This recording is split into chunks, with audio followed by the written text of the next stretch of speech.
कहानी की स्टार्टिंग होती है आउटर डायमेंशन से, जहाँ पर कुछ लोग इंसानों को मार रहे होते हैं और तभी हमें एक मॉन्स्टर की आवाज सुनाई जाती है जो कि कह रहा होता है कि क्या तुम ही वो हो जो मेरे साथियों को मारे जा रहा है। और इसी के बाद जिन्वू सिस्टम की नोटिफिकेशन को ओपन करता है और उसके अंदर से एक की निकालता है। जिसके बाद बैरू मन ही मन सोच रहा होता है कि मैं इसे दिखाऊंगा कि आखिर हम दोनों में से सबसे ज्यादा स्ट्रॉन्गेस्ट कौन है और मैं ये फाइट इसके सामने तो बिल्कुल नहीं हारूंगा। इसके बाद वो डंजन से काइजल के ऊपर बैठ करके निकल जाता है और इन सभी हंटर्स ने जिस बीइंग से लड़ाई की थी वो और कोई नहीं कामिश था।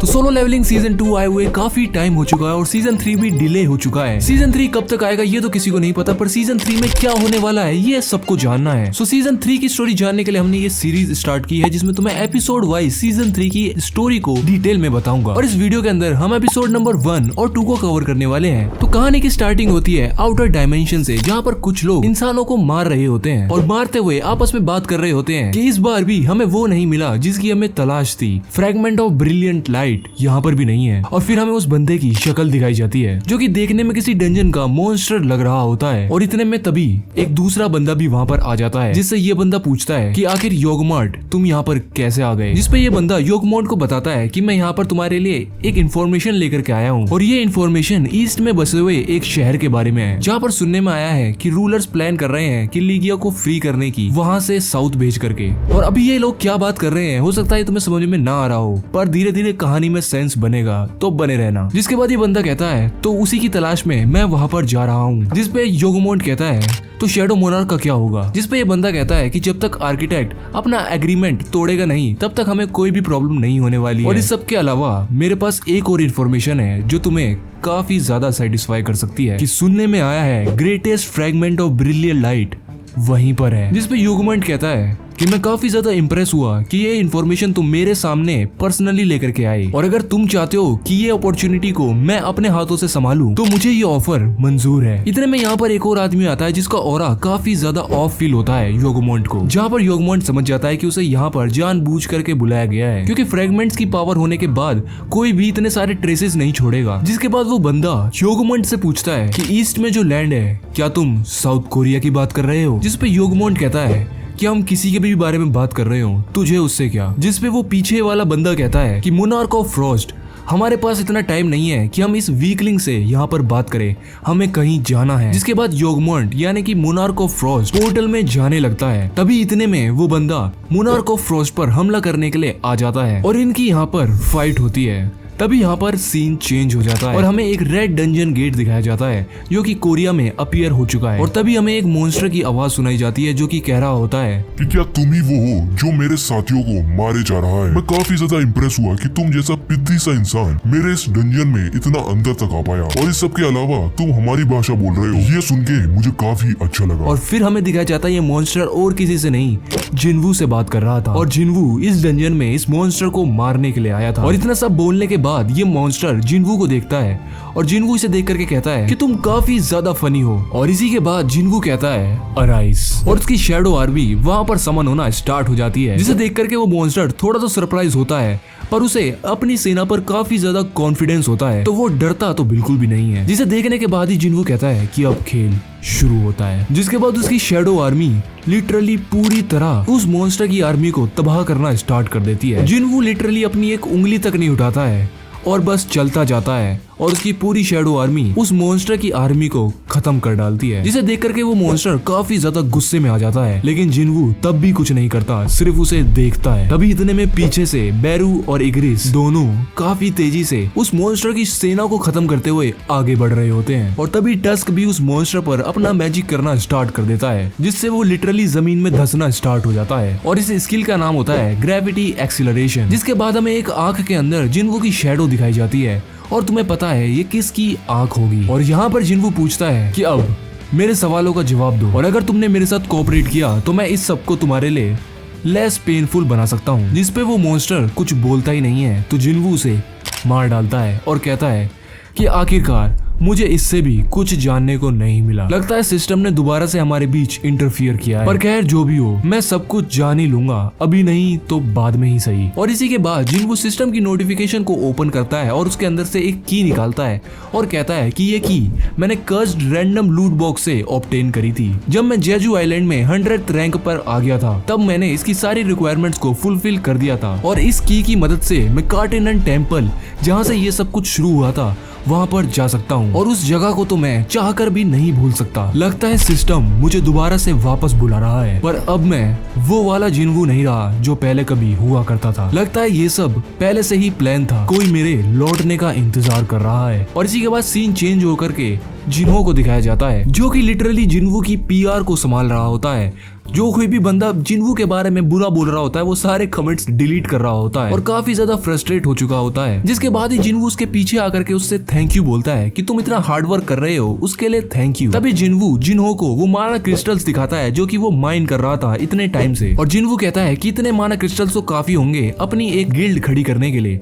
जिस पर जिन्हो कहता है कि तुम्हें क्या याद नहीं है, हमें 3 मेंबर्स चाहिए एक गिल्ड को खड़ा करने के लिए, हम सिर्फ अभी 2 हैं। इसका मतलब हमें एक मेंबर और चाहिए अगर हमें अपनी गिल्ड बनानी है तो। और मैं चाहता हूँ वो थर्ड पर्सन कोई टेम्पररी पर्सन ना हो, वो पर्सन ऐसा होना चाहिए जिस पर हम भरोसा कर सकें। बाय द वे, तुमने हमारी गिल्ड का क्या कोई नाम भी सोचा है? जिस पर जिन्वू कहता है कि हाँ, मैंने एक नाम तो सोचा है जिसका नाम होगा सोलो प्लेयर गिल्ड। कैसा रहेगा? जिस पर जिन्वू काफी ज्यादा सरप्राइज हो जाता है कि ये कैसा नाम है। जिस पर जिन्वू कहता है कि ये नाम मुझे काफी ज्यादा अच्छा लगा क्योंकि मैं सोलो हंट करता हूँ, तो मेरे दिमाग में ये नाम काफी हिट कर गया। जिस पर जिन्वू कहता है तो क्या मेरी कोई वैल्यू नहीं है? तभी उनके दरवाजे पर कोई आ जाता है, जिसे देख करके जिन्हो और जिन्वू दोनों सरप्राइज हो जाते हैं क्योंकि वहाँ पर और कोई नहीं, मिस चा आई हुई होती है। और मिस चा यहाँ पर जिन्वू से कहती है कि मुझे तुमसे कुछ बात करनी है। और मिस चा को देख करके यहाँ पर जिन्वू थोड़ा सा ऑकवर्ड हो जाता है कि इतनी बड़ी हंटर हमारे जैसे गरीब खाने में क्या करने आई है। जिसके बाद जिन्वू एकदम सीरियसली होकर के पूछ लेता है कि मिस चा, आखिर आप यहाँ पर करने क्या आई हैं? जिस पर मिस चा कहती है कि मैं तुम्हारे साथ काम करना चाहती हूँ, मैं तुम्हारी गिल्ड को ज्वाइन करना चाहती हूँ। जिस पर जिन्वू कहता है कि आखिर हमारी ही गिल्ड क्यों?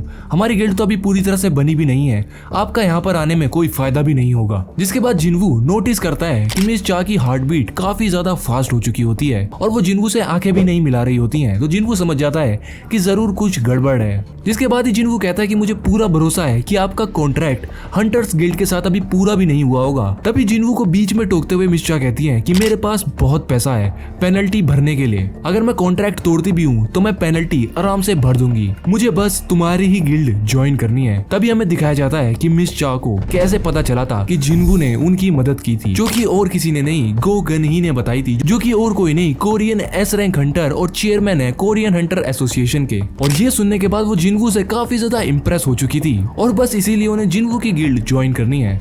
पर यह बात अभी वो जिन्वू को बता नहीं पा रही होती है। जिसके बाद जिन्वू कहता है कि ठीक है, अगर तुम्हें मेरी गिल्ड ज्वाइन करनी ही है तो उसके लिए एक एंट्रेंस टेस्ट है, अगर तुम उसे पास कर लेती हो तो मैं तुम्हें कंसीडर कर सकता हूँ अपनी गिल्ड में ज्वाइन करने के लिए। जिसके बाद मिस चा कहती है बस इतनी सी बात, लगता है तुम मुझे अंडर एस्टिमेट कर रहे हो मिस्टर संग। जिसके बाद जिन्वू कहता है ओह ऐसी बात है। जिसके बाद मिस चा गेट खोल करके जाने लगती है और जिन्वू से कहती है कि हम कहीं बाहर नहीं जाएंगे। जिस पे जिन्वू कहता है कि हमें वो सब करने की जरूरत नहीं है और मिस चा को अपने पास खींच लेता है, जिसपे मिस चा थोड़ी सी ब्लश करने लगती हैं। जिसके बाद जिन्वू शैडो एक्सचेंज की मदद से एक ऑडिटोरियम में पहुंच जाता है। जिसके बाद जिन्वू मिस चा से कहता है कि आप कोई भी वेपन यूज कर सकती हैं, तो आपको जो भी वेपन पसंद हो वो तुम ले सकती हो। जिसके बाद मिस चा एक स्वॉर्ड निकालती हैं। जिसके बाद जिन्वू इग्रिस को समन करता है और कहता है कि मेरा सबसे बेस्ट स्वॉर्ड्समैन यही है और यही मेरा बेस्ट शैडो सोल्जर भी है, तो तुम्हें इसी से फाइट करनी होगी। अगर तुम इससे जीत जाती हो तो समझ लेना तुम एंट्रेंस टेस्ट भी पास कर गई। जिसपे मिस चा कहती हैं तो फाइट का विनर डिसाइड कैसे होगा। जिसपे जिन्वू कहता है कि फाइट तब तक चलेगी जब तक तुम दोनों में से कोई या तो सरेंडर नहीं कर देता या फिर तुम मेरे समन्ड बीस्ट को डिस्ट्रॉय ना कर दो। जिसके बाद जिन्वू सोचता है कि मैंने मिस चा से बोला तो है कि मैं अपना सबसे स्ट्रॉन्गेस्ट शैडो सोल्जर को समन करूंगा, पर मेरा सबसे स्ट्रॉन्गेस्ट शैडो सोल्जर इग्रिस नहीं बैरू है, पर बैरू को समन करना उनके ट्रॉमा को जगा सकता है, इसलिए मैंने बैरू को समन नहीं किया। जिसके बाद मिस चा रेडी हो चुकी होती है, लेकिन सडनली जिन्वू के दिमाग में एक चीज स्ट्राइक करती है कि मेरा शैडो सोल्जर कोई भी वेपन यूज करे उससे मिस चा को कोई भी प्रॉब्लम नहीं है। तभी जिन्वू इग्रिस के पास जाता है और मिस चा से कहता है कि आप थोड़ी देर के लिए उधर देख सकती हैं, मुझे अपने शैडो सोल्जर से कुछ बात करनी है। जिसके बाद जिन्वू अपने सिस्टम से वो स्वार्ड निकालता है जो कि उसने ऑब्टेन की थी और वो इग्रिस को दे देता है और उससे कहता है कि इसको यूज करना। और ये स्वार्ड और किसी की नहीं, डीमन किंग की होती है जिसको उसने प्रीवियसली हराया था और लिटरली इसका अटैक 350 प्लस है, तो ये काफी ज्यादा डेडली वेपन है। जिसके बाद इग्रिस उसे यूज करना स्टार्ट करता है और एक स्लैश में ही लिटरली वो पूरा ऑडिटोरियम तबाह हो जाता है। इतनी ज्यादा पावर होती है उसमें, लेकिन उसको भी मिस चा इजीली डॉज कर लेती है, जिसे देख करके जिन्वू काफी ज्यादा इंप्रेस हो जाता है और ये सोचने लगता है कि अगर कोई मामूली इंसान होता तो वो इस स्लैश को झेल ही नहीं पाता, वो अब तक मारा जा चुका होता। तो यकीनन मिस चा में कोई तो बात है और मिस चा यहाँ पर नेक टू नेक लड़ रही होती हैं इग्रिस से। तभी यहाँ पर सीन चेंज होता है और हमें गो गनी को दिखाया जाता है जो कि अपने कैबिन में बैठ करके काम कर रहे होते हैं। तभी उन्हें कुछ सेंस होता है कि आसपास में कुछ तो गड़बड़ हुई है। तभी उनकी नजर पड़ती है उसी ऑडिटोरियम में जहाँ पर जिन्वू आया हुआ है और तभी वो अपने सेक्रेटरी से ऑडिटोरियम की सीसीटीवी को ऑन करवाते हैं और उन्हें पता चलता है कि वहाँ पर जिन्वू आया है मिस चा के साथ। और यहाँ पर जिन्वू और मिस चा को एक साथ देखने के बाद वो अपने सेक्रेटरी से कहते हैं कि थोड़ी देर के लिए ऑडिटोरियम के सीसीटीवी कैमरा को बंद कर दो। और ऐसा क्यों कहा है वो तुम समझ जाओ तो ज्यादा बेहतर है। वेल उन्हें जो लग रहा होता है ऐसा तो नहीं होता है, क्योंकि यहाँ पर इग्रिस काफी बुरी तरह से हार रहा होता है और मिस चा यहाँ पर पूरी तरह से जीत चुकी होती है। जिसके बाद वो जिन्वू से कहती हैं कि यकीनन ये तो तुम्हारा कोई स्ट्रॉन्गेस्ट शैडो सोल्जर नहीं होगा, मैं चाहती हूँ तुम मेरे से फेयरली फाइट करो। तो जो भी तुम्हारा स्ट्रॉन्गेस्ट शैडो सोल्जर है उसको समन करो और मुझे पता है तुम्हारा स्ट्रॉन्गेस्ट शैडो सोल्जर और कोई नहीं, वही एंड किंग है और मैं वैसे भी उससे एक रीमैच करना चाहती हूँ, तो उसी को समन करो। जिस पे जिन्वू कहता है अब तुम अगर ऐसा चाहती हो तो ऐसा ही होगा। जिसके बाद जिन्वू बैरू को समन करता है, जिसे देख करके एक बार के लिए मिस चा भी थोड़ा सा घबरा जाती हैं। जिसके बाद जिन्वू बैरू से कहता है कि उन्हें हराना, पर इस चीज का ध्यान रहे उन्हें कोई भी खरोच ना आए। जिसपे बैरू कहता है यस माइली और मिस चा पर अटैक करने के लिए काफी तेजी से बढ़ता है और लिटरली ये अटैक इतना ज्यादा पावरफुल होता है कि आसपास के शीशे तक टूटने लगते हैं और पूरे ऑडिटोरियम में मानो अर्थक्वेक आ जाता है। जिसे देख करके मिस चा भी समझ जाती हैं कि जिन्वू कितना ज्यादा पावरफुल होगा कि उसने इस शैडो सोल्जर को हराया था। जिसके बाद बैरू अपने क्लॉज को एक्टिवेट करता है। तभी जिन्वू कहता है कि उन्हें नीचे रख, अगर उन्हें एक खरोच भी आई तो मैं तेरी जिंदगी पूरी तरह से बर्बाद कर दूंगा। जिसके बाद बैरू थोड़ा सा सहम जाता है और अपने क्लॉज को वापस से देखने लगता है। तभी मिस चा समझ जाती हैं कि उनके पास एक चांस है बदला लेने का, लेकिन इतने में वो सोच पाती, इतने में बैरू उनके पीछे वापस से आ जाता है और वही अटैक करने की कोशिश करता है जिससे वो पहले जेजू आइलैंड में बेहोश हो गई थी। जिसे देख करके मिस चा काफी ज्यादा घबरा जाती हैं, पर इस बार वो गलती नहीं करती जो पिछली बार की थी। अपनी स्वार्ड निकाल करके वो बैरू पर अटैक करना स्टार्ट करती हैं, लेकिन बैरू उनकी स्वार्ड को अपने हाथ से पकड़ लेता है। जिसके बाद बैरू मन ही मन सोच रहा होता है कि मैं इसे दिखाऊंगा कि आखिर हम दोनों में से सबसे ज्यादा स्ट्रॉन्गेस्ट कौन है और मैं ये फाइट इसके सामने तो बिल्कुल नहीं हारूंगा। और लिटरली मिस चा के सारे अटैक्स को डॉज करना स्टार्ट कर देता है, जिसपे मिस चा काफी ज्यादा कंफ्यूज हो जाती है कि मैं कोई भी अटैक नहीं कर पा रही, ये एक जगह से हिल भी नहीं रहा और मेरे सारे अटैक्स को डॉज कर रहा है, लगता है मुझे कुछ और टेक्निक को यूज करना होगा। जिसके बाद बैरू मिस चा के पास जाकर के काफी तेजी से चिल्लाता है, जिसपे मिस चा लिटरली पीछे तक हो जाती हैं। जिसपे जिन्वू कहता है बेहतर होगा कि तुम हार मान लो। जिसपे मिस चा कहती हैं कि मैंने हार नहीं मानी है। जिसपे जिन्वू काफी ज्यादा सरप्राइज हो जाता है और मन ही मन सोचता है कि आखिर ये अपने आप को इतना ज्यादा पुश क्यों कर रही हैं। बैरू मेरे बाकी शैडो सोल्जर्स की तरह बिल्कुल भी नहीं है, उसके पास जरूर सोचने की शक्ति है, बट वो एक किलिंग मशीन है जब से वो पैदा हुआ है तब से। जिसपे मिस चा इस बार काफी ज्यादा सीरियस हो चुकी होती है बैरू को हराने के लिए, जिसे देख करके बैरू एकदम से सोच में पड़ जाता है और कहता है कि तुम्हारी इतनी हिम्मत कैसे हुई, क्योंकि बैरू ने मिस चा के अंदर एक फीलिंग को डिटेक्ट कर लिया होता है कि उसे लगता है कि अब वो एक खतरा बन चुकी है। इसी वजह से वो मिस चा की तरफ काफी तेजी से बढ़ करके आता है और अपने क्लॉ से अटैक करता है, लेकिन इस बार मिस चा उसे डॉज कर लेती है और बैरू के क्लॉ काफी ज्यादा डेडली होते हैं, लेकिन इसके बाद भी मिस चा घबराती नहीं है और अपना एक स्पेशल अटैक बनाती है जिसका नाम होता है स्वॉर्ड डांस। और लिटरली बैरू के ऊपर जंप मार करके उस पर अटैक करने के लिए आती है, जिसे बैरू समझ जाता है, पर ये तो सिर्फ दिखाने का अटैक था, असली अटैक तो इसके बाद होता है, जो कि बैरू के लिटरली आर पार हो जाता है। जिसे देख करके जिन्वू भी काफी ज्यादा सरप्राइज हो जाता है, क्योंकि इस अटैक से बैरू ऑलमोस्ट डिस्ट्रॉय होने वाला था। तभी बैरू के दिमाग में एक कमांड गूंजती है जो कि उसके बचपन से ही उसके दिमाग में डाली गई थी, और ये कमांड और किसी ने नहीं, एंट क्वीन ने डाली थी, और ये कमांड थी अपने दुश्मनों को मिटा दो। जिसके बाद बैरू मिस चा को अपना दुश्मन समझने लगता है और वो भूल जाता है कि जिनवू ने उसे कुछ कमांड भी दी थी और लिटरली काफी ज्यादा गुस्से में आ जाता है। इस पर जिनवू चिल्ला करके बोलता है कि बस बहुत हुआ, मैंने तुमसे मना किया था ना ये सब करने के लिए। जिस पे बैरू काफी ज्यादा डर जाता है और जिनवू से माफी मांगने लगता है। जिसके बाद मिस चा और जिनवू वापस से अपने रूम पर उनके ऑफिस में आ जाते हैं, जहाँ पर वो दोबारा से बात करना स्टार्ट करते हैं कि आखिर अब मिस चा को अपनी गिल्ड में लिया जाए या फिर नहीं। जिस पर जिनवू कहता है कि कहीं ऐसा तो नहीं कि आप मेरे में इंटरेस्टेड हो मेरी गिल्ड से ज्यादा। जिस पर मिस चा काफी सरप्राइज हो जाती हैं और जिनवू सोचता है कि नहीं ऐसा तो नहीं होगा। जिस पर मिस चा कहती हैं कि शायद ऐसा हो सकता है। तभी यहाँ पर सीन चेंज होकर के हमें दिखाया जाता है फेडरल ब्यूरो ऑफ हंटर्स का हेडक्वार्टर, जहाँ पर हमें एक बंदा दिखाया जाता है जिसको मिलने के लिए उसका असिस्टेंट मिसेस सेलिनार को लेकर के आया हुआ होता है। और वो कहता है कि मिसेस सेलिनार की ऑब्जर्वेशन के अकॉर्डिंग जिनवू इतना ज्यादा पावरफुल है कि वो एक नेशनल लेवल हंटर बन सकता है। जिसके बाद मिस सेलिना बताती हैं कि जितने भी अवेकन बीइंग्स हैं उन्हें एक ऐसी जगह से पावर मिलती है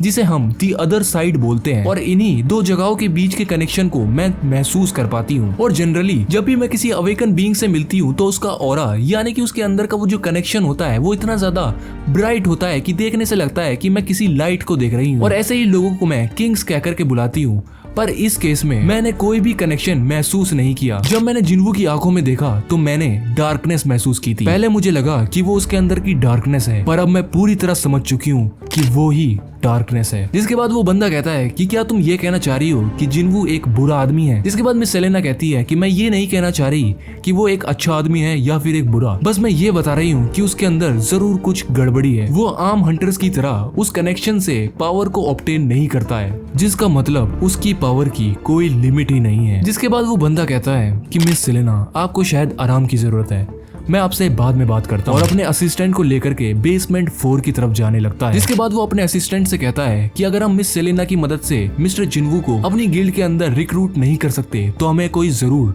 दूसरा रास्ता अपनाना होगा। क्या तुम्हें वो एस रैंक गेट याद है जो सबसे पहली बार ओपन हुआ था? जिसपे वो असिस्टेंट कहता है कि ऑफ कोर्स उस डंजन को मैं तो जिंदगी भर नहीं भूल पाऊंगा। उस डंजन ने जितनी तबाही मचाई थी शायद ही किसी ने बचाई होगी। उसने पूरे वेस्ट कोस्ट एरिया को तबाह कर दिया था। अमेरिका ने अपने सबसे ज्यादा स्ट्रॉन्गेस्ट हंटर को ये जॉब दी थी, पर उसमें से भी सिर्फ 5 सरवाइव कर पाए थे। और उन्हीं सभी हंटर्स के पास एक नेशन के बराबर अथॉरिटी थी और तभी से ही नेशनल लेवल हंटर का ये टाइटल बन पाया। और इन सभी हंटर्स ने जिस बीइंग से लड़ाई की थी वो और कोई नहीं कामिश था। वो इतना ज्यादा पावरफुल मैजिक बीस्ट था कि उसने टॉप रैंक हंटर्स को मिनटों में खत्म कर दिया था। ऑफ कोर्स मुझे वो तो याद ही होगा, पर हम यहाँ पर आखिर आए क्यों हैं?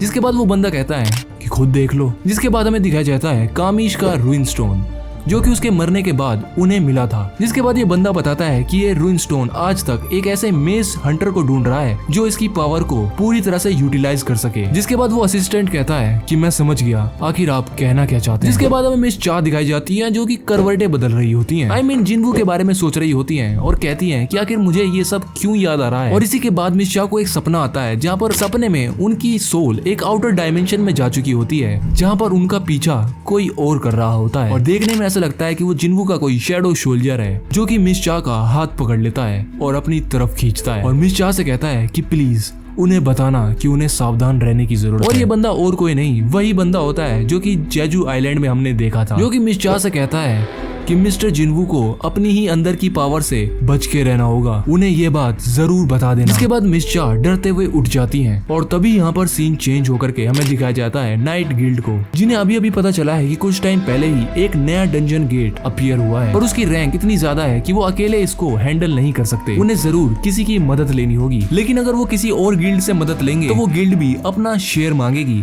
जिसे वो देना नहीं चाहते। तभी उनमें से एक बंदा कहता है कि क्यों ना हम किसी ऐसे बंदे को दें जिसके गिल्ड में सिर्फ एक ही मेंबर हो। जिसपे वो बंदा कहता है कि हम यहाँ पर top tier A rank gate के बारे में बात कर रहे हैं, तुम्हें क्या लगता है कोई एक सिंगल हंटर इस चीज को कर भी पाएगा? जिसके बाद उसके दिमाग में क्लिक होता है कि ओह कर तो सकता है। जिसपे उनका बॉस कहता है कि अगर हम किसी और गिल्ड के साथ अपनी एक अलायंस बनाएंगे तो हमें वो जरूर से भारी पड़ सकता है, लेकिन अगर हम मिस्टर जिनवू के साथ काम करें तो जरूर हमारा काफी नाम हो जाएगा और प्लस हमारे पास ज्यादा चांसेस बन जाएंगे कि हम उस डेंजरस रेड को इजीली क्लियर कर पाएं। तो पता करो मिस्टर जिन्वू आखिर कर क्या रहे हैं आजकल। जिसके बाद ये लोग जिन्वू के दरवाजे पर दस्तक देने पहुंच जाते हैं, जिसे जिन्वू देखता है और काफी ज्यादा सरप्राइज हो जाता है। जिसके बाद ये लोग जिन्वू को उस डंजन गेट के बारे में बताते हैं कि वो किस तरह से रिसेंटली ही अपीयर हुआ है और अब तक के सबसे बड़े गेटों में से एक है। जिसे देख करके जिन्वू कहता है कि क्या तुम्हें ये लगता है कि ये एक एस रैंक गेट है? जिस पर वो बंदा कहता है कि अभी तो इस चीज का क्लैरिफिकेशन नहीं आया है, पर हम इसको यही मान करके चल रहे हैं। जिस पर वो बंदा जिन्वू को बताता है कि अगर कोई बड़ी गिल्ड एक डंजन को लेती है तो वो अपने एस रैंक हंटर को